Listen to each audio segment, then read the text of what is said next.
Hello everyone, welcome back to my YouTube channel. So ನಾವು ನಮ್ಮ ಮನೆಗೆ ಮಹಿ ಕುಟೀರ ಅಂತ ಹೆಸರಿಟ್ಟಿದ್ದೀವಿ. ನಾವು ಆಸೆಪಟ್ಟು ನಮಗೆ ಬೇಕಾದಾಗೆ ಕಟ್ಟಿರುವಂತಹ ಒಂದು ಮನೆ, ಸಣ್ಣ ಮನೆ. ಹಾಗಾಗಿ ನಾವು ಈ ಹೆಸರನ್ನ ಇಟ್ಟಿದ್ದೀವಿ. ಸೊ ಇವತ್ತು ನಮಗೆ ತುಂಬ ಬಿಗ್ ಡೇ. ನಾವು ತುಂಬ ದಿನದಿಂದ ಕಾಯ್ತಾ ಇದ್ದಂತಹ ದಿನ ಫೈನಲಿ ಬಂತು. ಇವತ್ತು ನಮ್ಮ ಗೃಹ ಪ್ರವೇಶ. ತುಂಬಾ ಖುಷಿ ಆಗ್ತಾ ಇದೆ. ವಾಯ್ಸ್ ಓವರ್ ಕೊಡಬೇಕಾದ್ರೆ ತುಂಬ ಖುಷಿಯಾಗಿದ್ದೀನಿ ಅಂತಲೇ ಹೇಳ್ಬೋದು. ನಾವು ರಾತ್ರಿ ಮನೆಗೆ ಹೋಗಿದ್ದೆ, 12 ಆಗಿತ್ತು. ಎಲ್ಲ ರೆಡಿ ಮಾಡಿ ಹೋದ್ರೆ ಬೆಳಿಗ್ಗೆ ಗಡಿಬಿಡಿ ಆಗೋದಿಲ್ಲ ಅಂತ ಹೇಳಿ ಎಲ್ಲ ನಾವು ರೆಡಿ ಮಾಡಿ ಇಟ್ಟಿದ್ವಿ.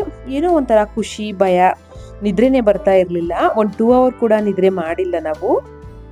ನಮಗೆ ಮಾರ್ನಿಂಗ್ 4 ರೆಡಿ ಆಗಿರಬೇಕು ಅಂತ ಹೇಳಿದರು ಪುರೋಹಿತರು. ಬ್ರಾಹ್ಮಿ ಮುಹೂರ್ತ 6:20ವರೆಗೂ ಇತ್ತು. ಅಲ್ಲಿವರೆಗೆ ಎಲ್ಲ ಪೂಜೆಯನ್ನು ಮುಗಿಸ್ಬೇಕು ಅಂತ ಹೇಳಿ ಬೇಗ ರೆಡಿಯಾಗಿ ಬಂದ್ವಿ. ಪುರೋಹಿತರು ಕೂಡ ಬಂದಿದ್ರು, ಯಾಕಂದರೆ ಹೊಸ ಮನೆಯಲ್ಲಿ ಯಾರು ನೈಟು ಮಲ್ಕೊಳ್ಳೋ ಹಾಗಿರಲಿಲ್ಲ. ಸೊ ಹಾಗಾಗಿ ಎಲ್ಲರೂ ಮನೆಗೆ ಹೋಗಿದ್ವಿ. ಮೊದಲು ಇವಾಗ ಮನೆ ಒಳಗಡೆ ಹಸು ಕರುವನ್ನ ನುಗ್ಗಿಸ್ಬೇಕು, ಒಳಗಡೆ ಕರ್ಕೊಂಡು ಹೋಗ್ಬೇಕು. ಸೊ ಇಲ್ಲಿ ಲಿಫ್ಟು ಕಷ್ಟ ಆಗುತ್ತೆ, ಆಗೋದಿಲ್ಲ ಅಂತ ಹೇಳಿ ಬೆಳ್ಳಿ ಹಸು ಕರುಣೆ ತರೋಕೆ ಹೇಳಿದ್ರು, ಅದನ್ನು ತಂದಿದ್ದೀವಿ. ಇಲ್ಲಿ ಫಸ್ಟ್ ಬಂದು ಹೊಸ್ಲಿಗೆ ಪೂಜೆ ಮಾಡಿಸಿದ್ರು. ಅಂದರೆ ಭೂತಾಯಿಗೆ ಪೂಜೆ ಹಾಕಬೇಕು ಅಂತ ಹೇಳಿ ಅರಿಶಿನ ಕುಂಕುಮ ಹಚ್ಚಿಸಿ ಪೂಜೆಯನ್ನು ಮಾಡಿಸಿದ್ರು. ನನ್ನ ಸಿಸ್ಟರು ಅದೆಲ್ಲ ವಿಡಿಯೋ ಮಾಡಿದ್ದು. ಸೊ ಅದೆಲ್ಲೋ ಆ ವಿಡಿಯೋ ಎಲ್ಲ ಮಿಸ್ ಆಗಿಬಿಟ್ಟಿದೆ. ಆಮೇಲೆ ಪೂಜೆ ಎಲ್ಲ ಆದಮೇಲೆ ಸೇರಲ್ಲಿ ಅಕ್ಕಿಯನ್ನು ಇಟ್ಟು ಒದ್ದು ಒಳಗಡೆ ಬರುವಂಥದ್ದು. ಈ ಒಂದು ಕ್ಷಣಕ್ಕೋಸ್ಕರ ನಾನು ತುಂಬ ದಿನದಿಂದ ಕಾಯ್ತಾ ಇದ್ದೆ. ಯಾಕಂದರೆ ನನ್ನ ಮದುವೆಯಲ್ಲಿ ಇದೆಲ್ಲ ಮಾಡಿಸಿದ್ರು, ಬಟ್ ವಿಡಿಯೋ ಕೂಡ ಮಾಡ್ಕೊಂಡಿದ್ವಿ. ಬಟ್ ಅದೇನಾಯಿತೋ ಗೊತ್ತಿಲ್ಲ, ಇದಕ್ಕಿದಂಗೆ ವಿಡಿಯೋ ಮಿಸ್ ಆಗೋಯ್ತು. ಸೊ ಅದು ಬೇಜಾರಿತ್ತು ನನಗೆ. ಬಟ್ ವಿಡಿಯೋ ಮಾಡಿಸೋಣ ಅಂತ ಹೇಳಿ ಮಾಡಿಸ್ಕೊಂಡೆ. ಗೃಹ ಪ್ರವೇಶ ಆಗದೇನೆ ಯಾರೋ ಒಳಗಡೆ ಹೋಗೋ ಆಗಿರಲಿಲ್ಲ, ಪುರೋಹಿತರ ಹತ್ರನೇ ಮಾಡಿಸ್ಕೊಂಡಿದ್ವಿ.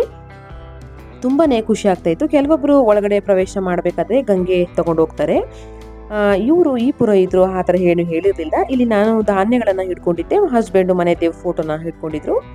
ಈ ರೀತಿಯಾಗಿ ನಾವು ಎಲ್ಲರೂ ಬಲ್ಗಾಲಿಟ್ಟು ಒಳಗಡೆ ಹೋಗಬೇಕು ಅಂತ ಹೇಳಿದ್ರು. ಫೈನಲಿ ಗೃಹ ಪ್ರವೇಶ ಆಯಿತು. ತುಂಬಾ ಖುಷಿ ಆಯಿತು. ವಿಶ್ವರೂಪ ಸದಾಶಿವ ಶರಣಂ ಭವಭೂತೇಶ ಕರುಣಾಕರ ಶಂಕರ ಹರ ಶಂಭೋ ಮಹಾದೇವ ವಿಶ್ವೇಶ ಅಮರವಲ್ಲಭ ಶಿವಶಂಕರ ಸರ್ವಾತ್ಮಂ ನೀಲಕಂಠ ನಮೋಸ್ತುತೇ. ಸುಲಗ್ನ ಸಾವಧಾನ ಸುಮೂರ್ತೆ ಸಾವಧಾನ ಶ್ರೀಲಕ್ಷ್ಮೀನಾರಾಯಣ ಧ್ಯಾನ ಸಾವಧಾನಾದ. ಓಂ ಧ್ರುವಂತ ರಾಜಾವರಣೋ ಧ್ರುವಂದೇವೋ ಬೃಹಸ್ಪತಿಃ ಧ್ರುವಂತ ಇಂದ್ರಶ್ಚಾಗ್ನಿಶ್ಚರಾಷ್ಟ್ರಂ ಧಾರಯತಾನ್ ಧ್ರುವಂ. ಸಮುಹೂರ್ತೋಶ್ಚಿತ್ಯನ ಗೃಹಂತೋ ಸಮುಹೂರ್ತೋ ಅಸ್ತೂದ. ನಿಮ್ದೆ ಮನೇನ ಅಂತೇಳಿ ಒಂದ್ಸರಿ ಎಲ್ಲ ಕಡೆ ನೋಡಿ ಓಡಾಡಿ. ನೀವು ಹೇಳ್ದಂಗೆ ರೆಡಿ ಮಾಡಿದ್ರ. So next the most important part ಬಂದು ಆಲುಕ್ಸುವಂಥ ಒಂದು ಶಾಸ್ತ್ರ. ಇದನ್ನು ತುಂಬಾ ಖುಷಿ ಕೊಡುವಂಥ ಒಂದು ವಿಷಯನೇ. ನನಗೆ ಸೌದೆ ಒಲೆಯಲ್ಲಿ ಇಟ್ಟಿಗೆ ಎಲ್ಲ ಇಟ್ಟು ಆಲುಕ್ಸೋದಕ್ಕೆ ತುಂಬ ಇಷ್ಟ ಇತ್ತು. ಬಟ್ ನಾವು ಪುರೋಹಿತರನ್ನು ಮುಂಚೆನೇ ಏನು ಕೇಳಲಿಲ್ಲ ಕೆಲಸದ ಗಡಿಬಿಡಿಯಲ್ಲಿ. ಅವರು ಅದ್ರ ಬಗ್ಗೆ ಏನು ಹೇಳಲಿಲ್ಲ. ಇನ್ನೇನು ಮಾಡೋದು ಅಂತ ಹೇಳಿ ಗ್ಯಾಸ್ ಸ್ಟವಲ್ಲೇ ಮಾಡೋಣ ಅಂತೇಳಿ ಅದನ್ನೇ ರೆಡಿ ಮಾಡಿ ಇಟ್ಟಿದ್ದೀವಿ. ಆನಂತರ ಪುರೋಹಿತರು ಸ್ಟವ್ ಮೇಲೆ ರಂಗೋಲಿ ಎಲ್ಲ ಹಾಕಿ ಅಂತ ಹೇಳಿದರು. ಇದನ್ನು ಮೊದಲು ಕೂಡ ನಾವು ಬೇಕಿದ್ರೆ ನೈಟು ರೆಡಿ ಮಾಡ್ಕೋಬೋದಿತ್ತಂತೆ, ರಂಗೋಲಿ ಎಲ್ಲ ಹಾಕಿ ಅಲಂಕಾರ ಮಾಡ್ಬೋದಿತ್ತು. ಬಟ್ ನಮಗೆ ಅದ್ರ ಬಗ್ಗೆ ಗೊತ್ತಿರಲಿಲ್ಲ. ಇಲ್ಲಾಂದರೆ ನಾವು ನೈಟ್ ಏನು ಲಕ್ಷ್ಮಿಗೆ ಪೂಜೆಗೆ ಎಲ್ಲ ರೆಡಿ ಮಾಡ್ಕೊಂಡಿದ್ವಿ, ಆವಾಗ ನಾವು ಬೇಕಿದ್ರೆ ರೆಡಿ ಮಾಡಿ ಇಟ್ಕೊಂಡಿದ್ರೆ ನಮ್ಗೆ ಇನ್ನೂ ಈಸಿ ಆಗಿರೋದು. ಸೊ ಇರಲಿ ಪರವಾಗಿಲ್ಲ ಅಂತ ಹೇಳಿ ಇವಾಗಲೇ ರಂಗೋಲಿ ಹಾಕಿ ಅದ್ರ ಮೇಲೆ ಅರಿಶಿನ ಕುಂಕುಮ ಹೂವು ಎಲ್ಲ ಹಾಕಿ ನೀಟಾಗಿ ರೆಡಿ ಮಾಡಿದ್ವಿ. ಆನಂತರ ಪೂಜೆಯನ್ನು ಸ್ಟಾರ್ಟ್ ಮಾಡಿಸ್ತಾರೆ.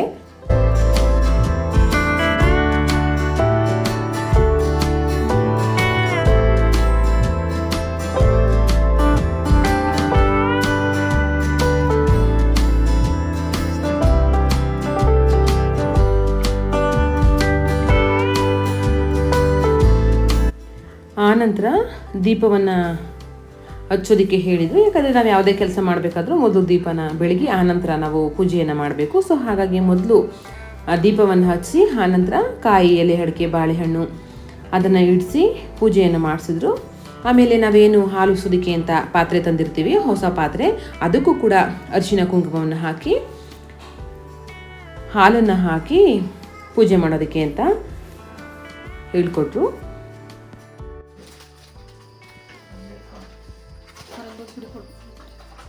ಅಕ್ಕಪಕ್ಕನೇ ಇಡಿ, ಆ ಕಡೆಗೆ ಬನ್ನಿ. ಹೂವಿಗೆ ದೀಪದಲ್ಲಿಗೆ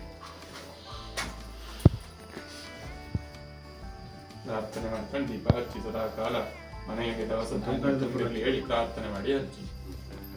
ದೀಪಂ ಜ್ಯೋತಿಪರ ಬ್ರಹ್ಮ ದೀಪಂ ಜ್ಯೋತಿಪರಾಜನೆ ದೀಪೇಣ ಹರತೆ ಪಾಪನ್ ಪ್ರಾತರ ದೀಪ ನಮೋಸ್ತು ದೀಪ ಮಹಾಲಕ್ಷ್ಮೀ ನಮಃ.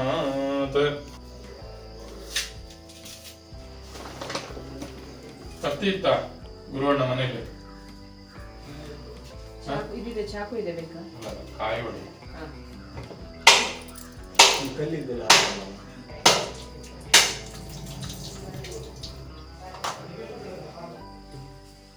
ಆಯ್ತಾ? ಈಗೆಲ್ಲ ಎಡಕ್ಕೆ ಎದುರಿಗೆ ಅದ್ರ ಮೇಲೆ ಬಾಳೆಹಣ್ಣು ಆಯ್ತಾ? ಅಗ್ನಾರ್ಥಯೇನ ಭವಂತು ನಃ ಸರ್ವಾಮೃತೇನ ಭವಂತೋಷ್ಟೌ ಹೀಗೆ ಮಾಡಿ. ದಶಾಂಗೇಣ ಗುಗ್ಗುಳಂ ಧೂಪಃ ಸುಗಂಧಿಂ ಚ ಮನೋಹರನ್ ಕಪಿಲಾತ್ ಗುಣ ಸಂಯುಕ್ತಂ ಮೂರ್ಜನ. ದಶಾಂಗೇಣ ಗುಗ್ಗುಳಂ ಧೂಪ ಸುಗಂಧಿಂ ಚ ಮನೋಹರನ್ ಕಪಿಲಾತ್ ಗುಣ ಸಂಯುಕ್ತಂ ಧೂಪೋಜಂ ಪ್ರತಿರಕ್ಷತಃ. ದಿವ್ಯ ಧೂಪಂ ದರ್ಶಯಾಮೀತ. ಹೂವನ್ನ ಸ್ಟೋವ್ ಮೇಲೆ ಹಾಕಿ ಸ್ಥಾಪಿತಂತ ದೀಪಕ್ ನಮಸ್ಕಾರ ಮಾಡ್ಕೊಳ್ಳಿ. ಸ್ಥಾಪಿತಂತ ದೀಪಂ ದರ್ಶಯಾಮಿ ನೈವೇದ್ಯಂ ಕೃತ್ವಾ. ಬಾಳೆಹಣ್ಣು ಕಾಯಿನ ಮೇಲೆ ಒಂದೊಂದು ಉದ್ದರಣೆ ನೀರು ಹಾಕಿ. ಸತ್ಯರ್ಥೇನ ಪರಿಶಂಚಯಾಮಿ ಕಾಮಧೇನು ಸ್ಮರಾಮಿ ಅಮೃತಹಸ್ತೋ ಅಮೃತೋಪಹಸ್ತರಣಮಸೀಜೋಮಿ ಸ್ವಾಹ ಸ್ವಾಮಿನಃ ಪ್ರಾರ್ಥನನ್ನ. ಇವಾಗ ಗರಿಷ್ಠ ಗುಂಪು ಹಚ್ಚಿ ಅದಕ್ಕೆ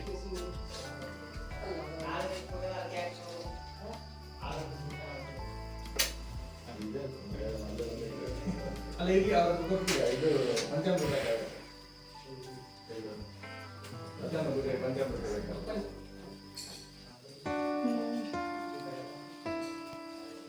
ಆಯ್ತಾ? ಆರತಿಯನ್ನು ನೋಡಿ. ಹಿರಣ್ಯಪಾತ್ರಂ ಮಧೋ ಪೂರ್ಣಂ ದದಾತಿ ಹಿರಮದುಭ್ಯೋಧಾನೇತಿ ಏಕದಾ ಬ್ರಹ್ಮಣ ಉಪಹರತಿ ಏಕದೈವಃ ಯಜಮಾನಃ ಆಯುಸ್ತೇಜೋ ದದಾತಿ ಹೀತ. ಉತ್ತರತ ಮಂಗಲ ನಿರಾಜನಂ ದರ್ಶಯಾಮಿ. ಹೂ ತಗೊಳ್ಳಿ, ಅದನ್ನ ಆರತಿಗೊಂದು ಸುತ್ತು ಮಾಡಿ ಒಲೆ ಮೇಲಿಡಿ. ಮಂಗಲ ನಿರ್ಧಯೇ ಏತಾನಿ ಭವಂತು ನಃ ನಿರಾಜನಂ ದರ್ಶಯಾಮಿ. ನಮಸ್ಕಾರ ಮಾಡ್ಕೊಳ್ಳಿ. ಹಾರಿನ ಪಾತ್ರೆ ಈ ಕಡೆ ತಗೊಳ್ಳಿ.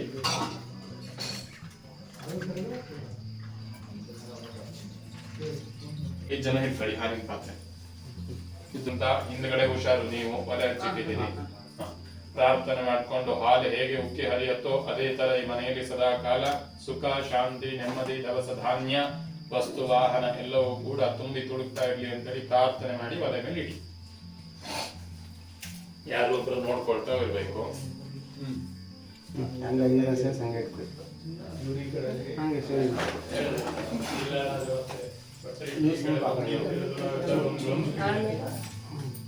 ಕಾಯಿ ಹೊಡೆದಿತ್ತಲ್ಲ, ಏನಾಯ್ತಾ? ಪೂಜೆ ಎಲ್ಲನೂ ತುಂಬಾ ಚೆನ್ನಾಗಿ ಆಗ್ತಾನೆ ಇತ್ತು. ಒಂದು ಬೇಜಾರು ಅಂದರೆ ಪಾಪು ಮಲ್ಕೊಂಡಿದ್ದ, ಅಷ್ಟು ಬೇಗ ಎದ್ದೇಳಿಸೋದು ಬೇಡ ಅಂತ ಹೇಳಿ ಅವನನ್ನು ಕರ್ಕೊಂಡು ಬಂದಿರಲಿಲ್ಲ. ಅದೇ ಸ್ವಲ್ಪ ಬೇಜಾರಿತ್ತು ಅಷ್ಟೇ. ಹಾಲು ಉಕ್ಕೋದಕ್ಕೆ ವೆಯ್ಟ್ ಮಾಡ್ತಾ ಇದ್ದೀವಿ. ಹಾಲು ಉಕ್ಕೋದು ನೋಡೋದಕ್ಕೆ ಒಂದು ಚಂದ, ತುಂಬಾ ಖುಷಿ ಆಗುತ್ತೆ. ವಿಡಿಯೋ ಎಡಿಟ್ ಮಾಡಬೇಕಾದ್ರೆ ಮತ್ತೆ ಮತ್ತೆ ನೋಡಬೇಕು ಅಂತ ಅನ್ನಿಸ್ತಿತ್ತು, ಅಷ್ಟು ಚೆನ್ನಾಗಿತ್ತು. ಹಾಲು ಉಕ್ಕಿದ ನಂತರ ದೇವರಿಗೆ ಅದನ್ನು ನೈವೇದ್ಯವಾಗಿ ಇಡಬೇಕು, ಒಂದು ಲೋಟ ಹಾಲನ್ನು. ಆನಂತರ ಎಲ್ರಿಗೂ ಕೊಡೋದಕ್ಕೆ ಹೇಳಿದರು. ಹಾಲು ಯಾವ ಥರ ಮನೇಲಿ ಉಕ್ಕುತ್ತೋ ಅದೇ ಥರ ಮನೆಯಲ್ಲಿ ಎಲ್ಲನೂ ಉಕ್ಕಲಿ ಅಂತಲೇ ನಾನು ಕೂಡ ಪ್ರಾರ್ಥನೆ ಮಾಡ್ಕೋತೀನಿ. ಹೀಗೆ ಇನ್ನೂ ಹಲವಾರು ಪೂಜೆಗಳಿತ್ತು, ತುಂಬಾ ಒಳ್ಳೆಯ ಕ್ಷಣಗಳು ಇವೆಲ್ಲ ಅಂತಲೇ ಹೇಳ್ಬೋದು. ಇನ್ನೂ ಹೇಳ್ತಾ ಹೋದರೆ ತುಂಬ ಇದೆ, ಅದನ್ನು ಮುಂದುವರಿಸ್ತೀನಿ. ಆದರೆ ಇವತ್ತಲ್ಲ, ನಾನು ನೆಕ್ಸ್ಟ್ ವಿಡಿಯೋ ಲೆಂತಿ ಆಗುತ್ತೆ ಅಂತ ಹೇಳಿ ಈ ವಿಡಿಯೋನ ಇಲ್ಲಿಗೆ ಎಂಡ್ ಮಾಡ್ತಾ ಇದ್ದೀನಿ. ಐ ಹೋಪ್ ನಿಮಗೆಲ್ಲ ಈ ವಿಡಿಯೋ ಇಷ್ಟ ಆಗಿದೆ ಅಂತ ಭಾವಿಸ್ತೀನಿ. ಇಷ್ಟ ಆದರೆ ಈ ವಿಡಿಯೋಗೆ ಒಂದು ಲೈಕ್ ಮಾಡಿ, ಶೇರ್ ಮಾಡಿ, ನಿಮ್ಮ ಅನಿಸಿಕೆ ಅಭಿಪ್ರಾಯಗಳನ್ನು ಕಮೆಂಟ್ ಮೂಲಕ ನನಗೆ ತಿಳಿಸೋದನ್ನು ಮರಿಬೇಡಿ. ಹಾಗೆ ಯಾರೆಲ್ಲ ಹೊಸದಾಗಿ ನನ್ನ ವಿಡಿಯೋನ ನೋಡ್ತಾ ಇದ್ದೀರಾ ಅಂಥವರು ಸಬ್ಸ್ಕ್ರೈಬ್ ಮಾಡಿಕೊಂಡು ವಿಡಿಯೋನ ನೋಡಿ ನನಗೆ ಸಪೋರ್ಟ್ ಮಾಡಿ. ಸಿಗೋಣ ಒಂದು ಹೊಸ ವಿಡಿಯೋದಲ್ಲಿ. ಅಲ್ಲಿವರೆಗೂ ಎಲ್ರಿಗೂ ನಮಸ್ಕಾರ. Take care. ಬಾಯ್.